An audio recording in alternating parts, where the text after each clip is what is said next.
Here are some highlights of this program. Hello, everybody. Welcome to Brainstorm exclusive interview.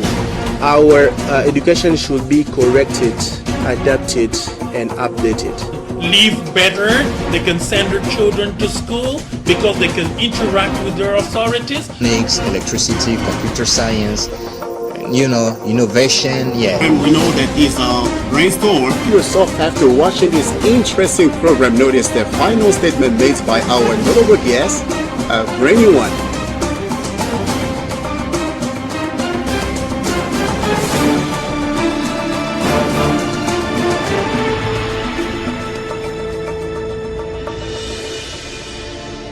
Everybody, and welcome to Brainstorm Broadcast.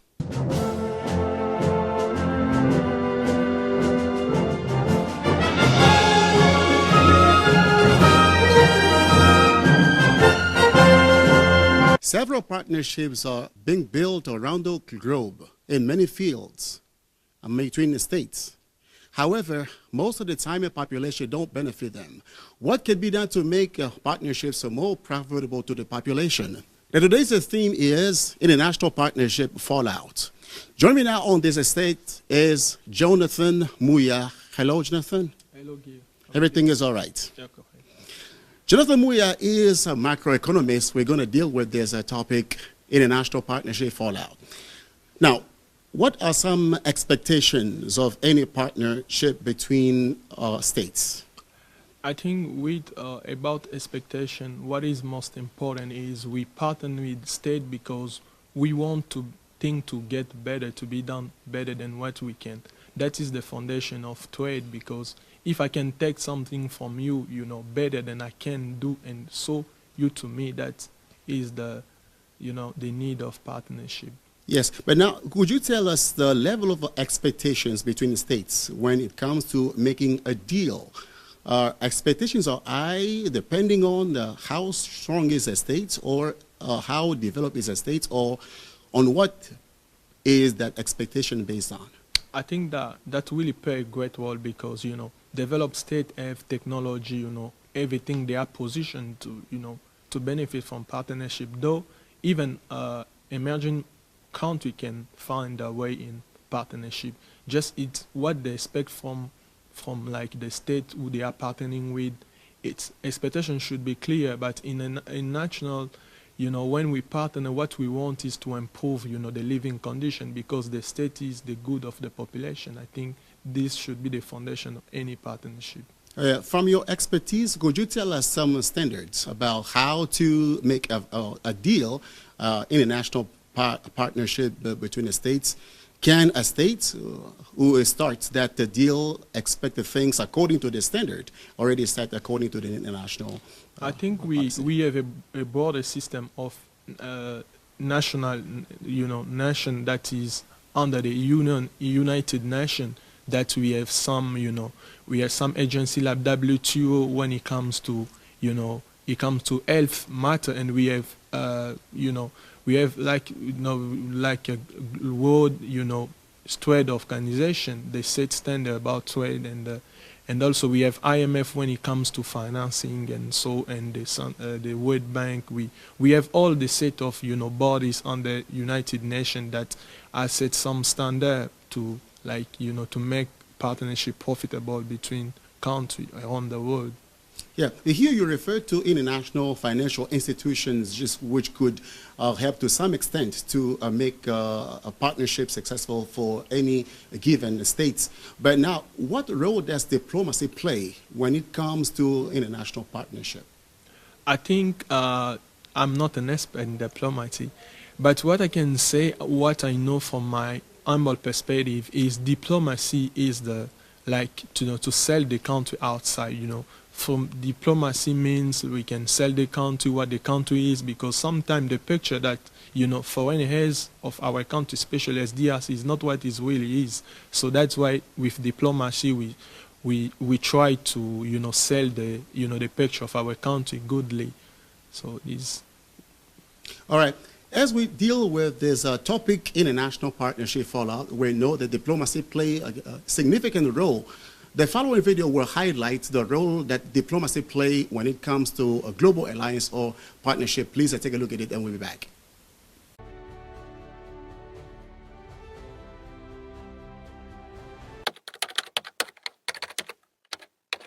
What role does diplomacy play in forming global alliances? Imagine a world where countries work together smoothly, sharing ideas and resources to solve big problems. That's where diplomacy comes in. It is the main way nations talk, negotiate, and build trust. When countries want to team up, they use diplomacy to find common ground and create bonds that last. These bonds can be formal treaties or more flexible partnerships. They help countries share intelligence, work together on military projects, or agree on trade rules. Diplomacy helps countries coordinate their policies and security goals. For example, when nations face threats like climate change or economic crises, diplomatic talks help them come up with joint plans. It also helps manage disagreements without fighting. Countries use diplomatic channels to settle conflicts peacefully and avoid escalation. This keeps the international system stable, even though there is no single world government. International institutions like the United Nations relying on diplomacy to set rules and norms. These rules reduce uncertainty and guide countries on how to behave. Diplomacy also adapts to new challenges by using different tools. Countries now use economic diplomacy to promote trade, military diplomacy to build defense partnerships, and soft power like cultural exchanges to attract allies. Digital platforms and social media have made diplomatic communication faster and more transparent. Practical ways diplomacy builds alliances include negotiating mutual defense treaties. These agreements promise that if one country is attacked, others will help defend it.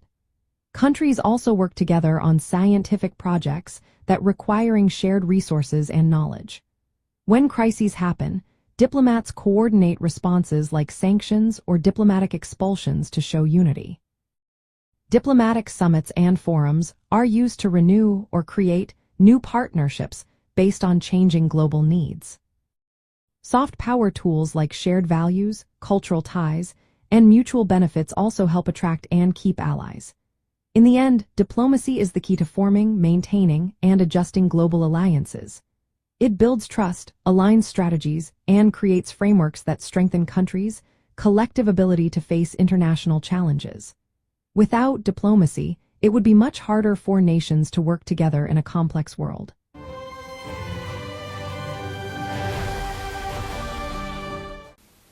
All right, but now, in terms of international relation, what could be some guarantees for a state to benefit in a partnership? I think any partnership should be, legalized and should be under all these guarantee given with the system of United Nations. Because some people, like some country, they complain that they were being fall in partnership, because sometimes they just go to partnership because, for instance, they have, a pressing need like war, and they accept a partnership, but with time they discover that that wasn't a good partnership. So I think that countries should, put, national interests at first.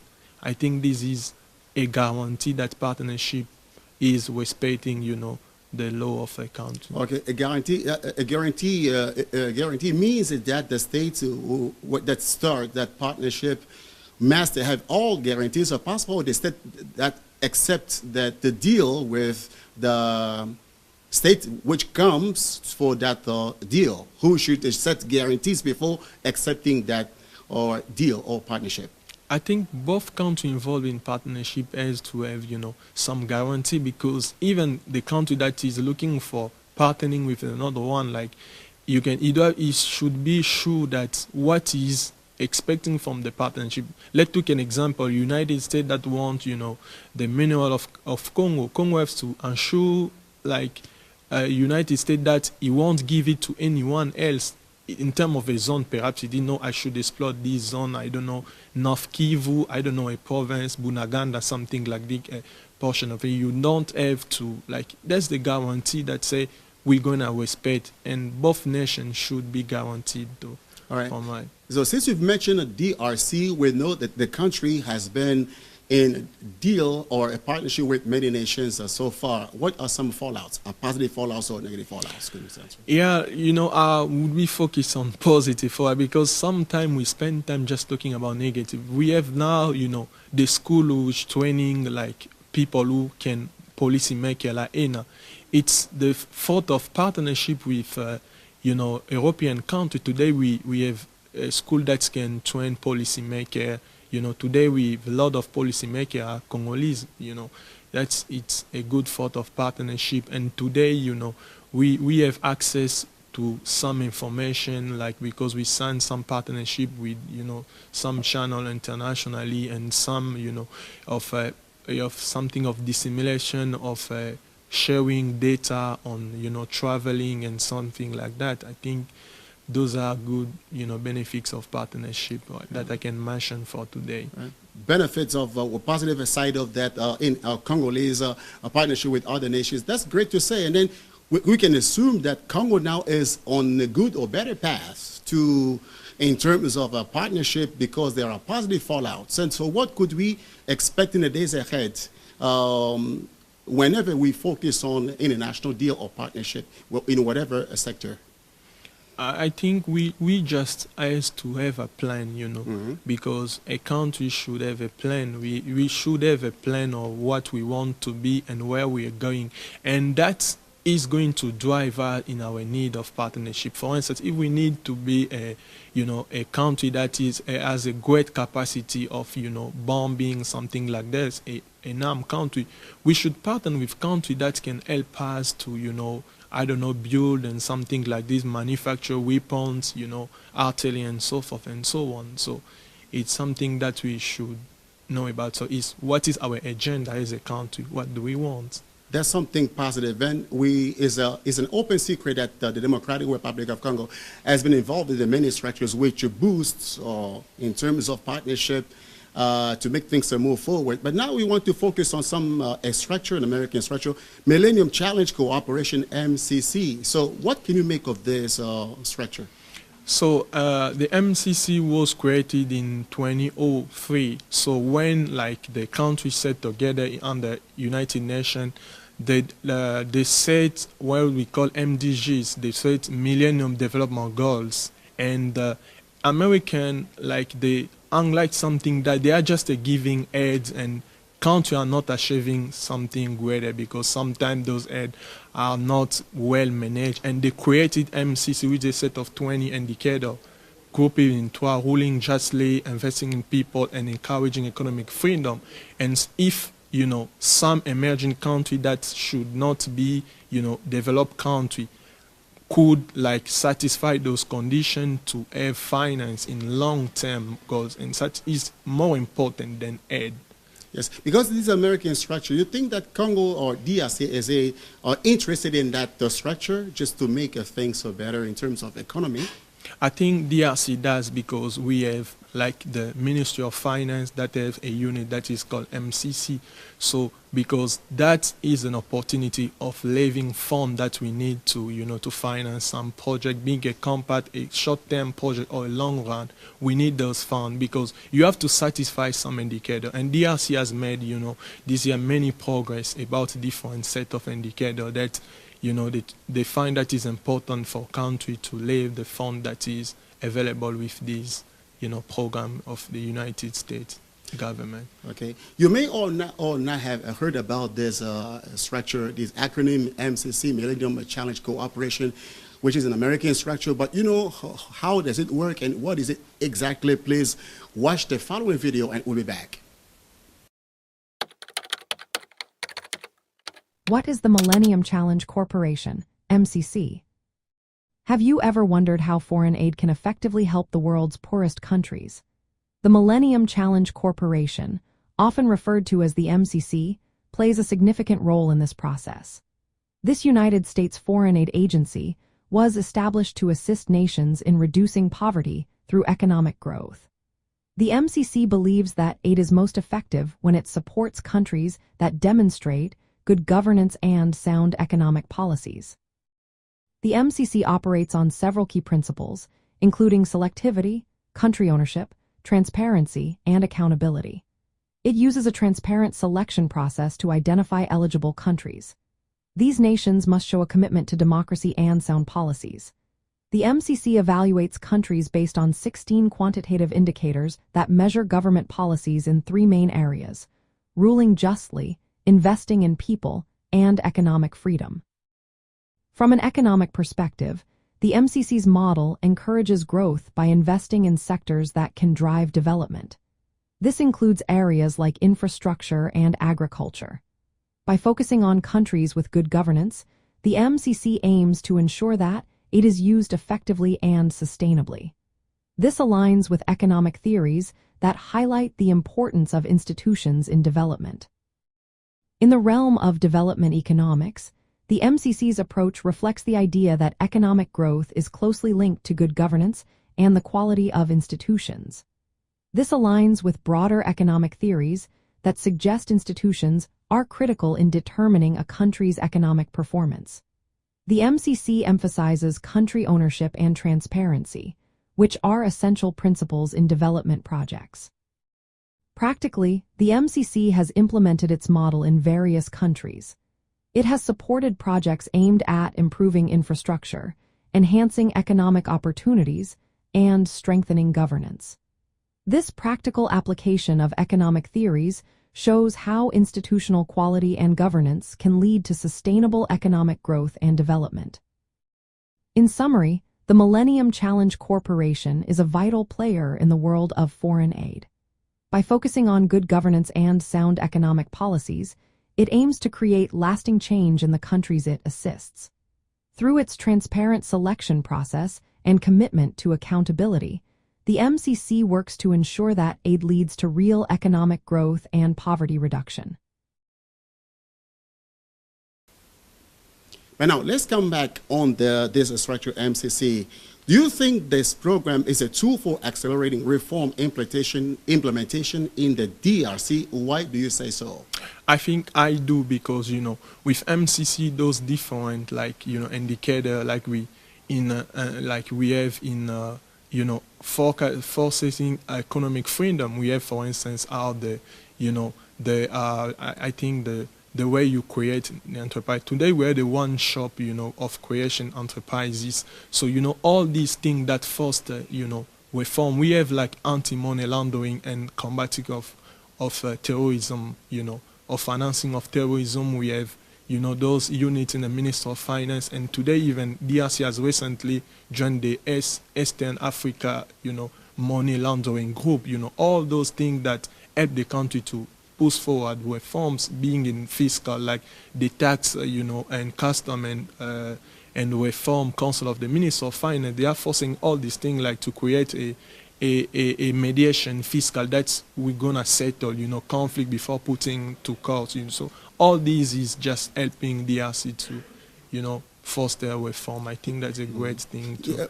Thank you. But the key word is reform implementation. So you think that the DRC has to depend, 100% on that structure just to implement reforms in all levels or economic level, or has its own contribution, even though the state or that MCC could allow Congo to have a deal together with? I think, MCC is just the type of the iceberg. So it just help a country to give a country a portrayal that, partners are going to say that the country is doing. But, what is important, because even, something that is, being like ruling justly, combating corruption, that is a set, all those things is even in the program of the government. So it's something that just help the government to foster something, and it give a positive message to the partner that the country is ready for reform that is gonna, enhance the living situation, because partners want you what you can achieve by yourself before I may help you what you can do. And I think MCC is a great, opportunity portrait that the government has to take fully advantage. I see more than money that the finance they can give, but in terms of the, the reputation that the country is ready for, critical reform that can transform like the country. All right, I want to remind you, even to remind the viewers watching us right now, that the topic is on international partnership fallout. Here, I want to emphasize a fallout. Is only with the governments or the states or the population as well? Because I mentioned it earlier at the outset, you think that population really benefit that international partnership with different structures like MCC, Congolese population. Does it really benefit it? Yeah, today we have set off some program like, free, maternity and face health care for, women that give birth and all this. That's population are benefiting at the bottom, you see. So population do find a thing. And today, as I told you about the program, like we have ENA, so that is the thought of the partnership with, united, European nations. So we see how the benefits of the population in terms of training, in terms of information, and so on and so forth.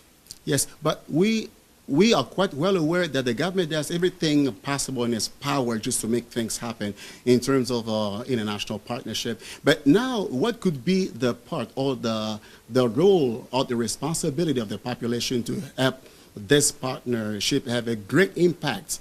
What could be the contribution or the role or responsibility of the population? I think the great thing that the population has to do is about the awareness, to be aware of those, different programs.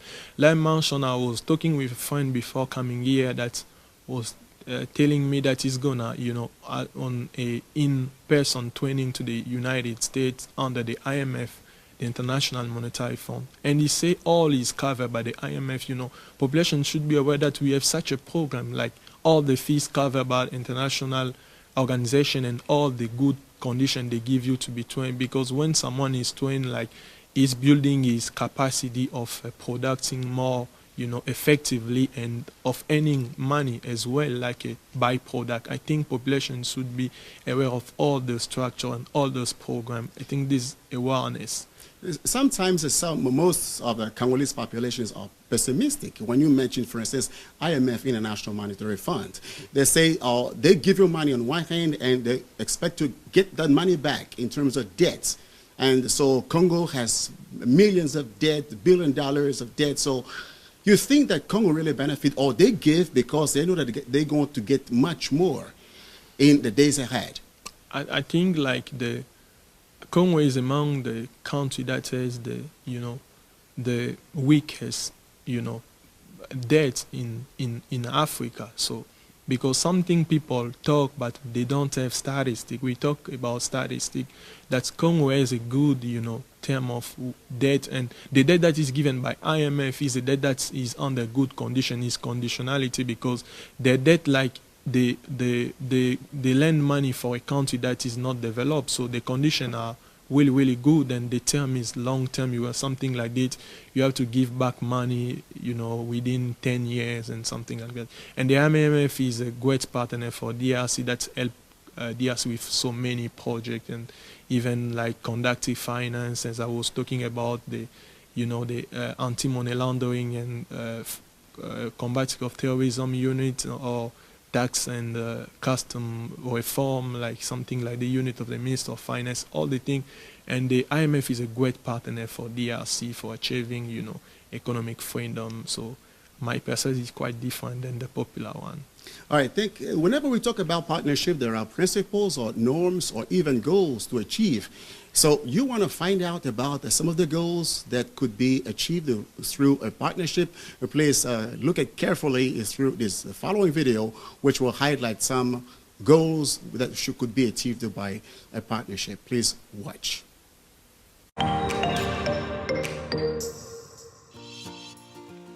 It can be hard solving a problem on our own, but when we work together, people everywhere can make good things happen. Through partnerships between people, communities, and countries, we can solve global problems so that everyone is treated equally, everyone has what they need, and the natural world is able to survive and thrive. Partnerships are like teams. They connect groups of people who come together through shared interests. If they want to build a new bridge, they can't do it alone. They need someone to design the bridge. They need someone to pay for it, They need someone to put in the foundations, and they need someone to build it. Partnerships let us do the impossible. Where partnerships aren't in place, it's hard to solve problems. One person alone can't build a bridge, or feed a village, or educate all the children in a city. They need other skilled people to help them do it. That's what partnerships are. Good people are helping to promote togetherness around the world. Friends of Ocean Action brings together scientists, CEOs, teachers, and diplomats from all over the world to think of new ways to protect our oceans. From every corner of the globe, teachers are working together to create online libraries where people can access resources in their own language, opening up worlds of information to inspire a new generation of thinkers. Who could you partner with in your community to make the world a better place?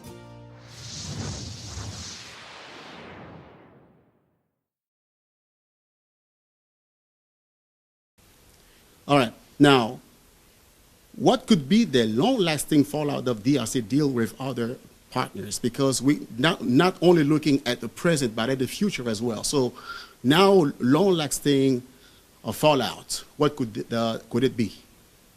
Yeah, I think like charity begins at home.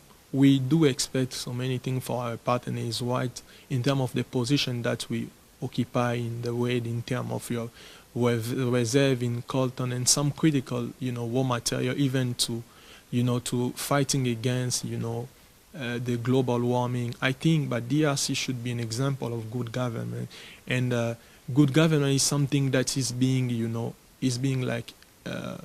embodied by the government that is, doing many effort. And I think, and we have to align with this, principle of good governance. And like, many people used to launder money from real estate. Today, the government has a digital, land resurrection and something like that. And so many reforms are being done. And the problem is to effectively govern the country. As I say, MCC with ruling justly, we see those indicators is like in the program of the government. And I think we should, govern well the resources that we have, that the goodness give us anyhow. So this is the foundation to partnership with different countries that can be benefit. Okay, before we conclude this program, I'd like you, just let me ask you the final question. What is your observation regarding the national partnership fallout as far as DRC is concerned?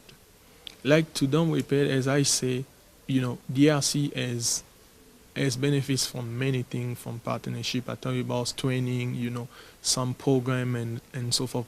And I think we are open, and DRC has many opportunity to benefit more than what it did for partnership. And for that, just we have to align our policy with our partner, because they do require, we have a responsibility to respect what they expect from us, like ruling justly. I think sometimes it makes me just crazy. We have to remind DRC that you have to rule justly. I think this should come from us. That's why I'm proud of what the government is doing that far. Is, many things has to be done, but we have to encourage what is being done so far. And I say, under the Minister of Finance, the tax, custom and reform consular, the MCC consular, and the anti-money laundering consular, they are doing great job that can help us to achieve, those criteria of MCC, and so that we can benefit not just partner like money that they give, as I say, but the reputation that the country is in for reforms, and that's gonna give a good, picture for. Jonathan, thank you so much for your insights. Explanations are clear in terms of this today topic, which was really very interesting. Appreciate it so much. Thank you for coming. Thank you for inviting me. International partnership fallout. This was our today's program. It was really wonderful. As you watched it from home, you appreciate it so much. This discussion, which was technically based on some expertise, even some understanding of partnership principles. Our guests on platform on set discuss it well, and we look forward to other issues in the days ahead. Stay tuned on second national channel, RTC2 Development. Thank you so much for watching, and bye.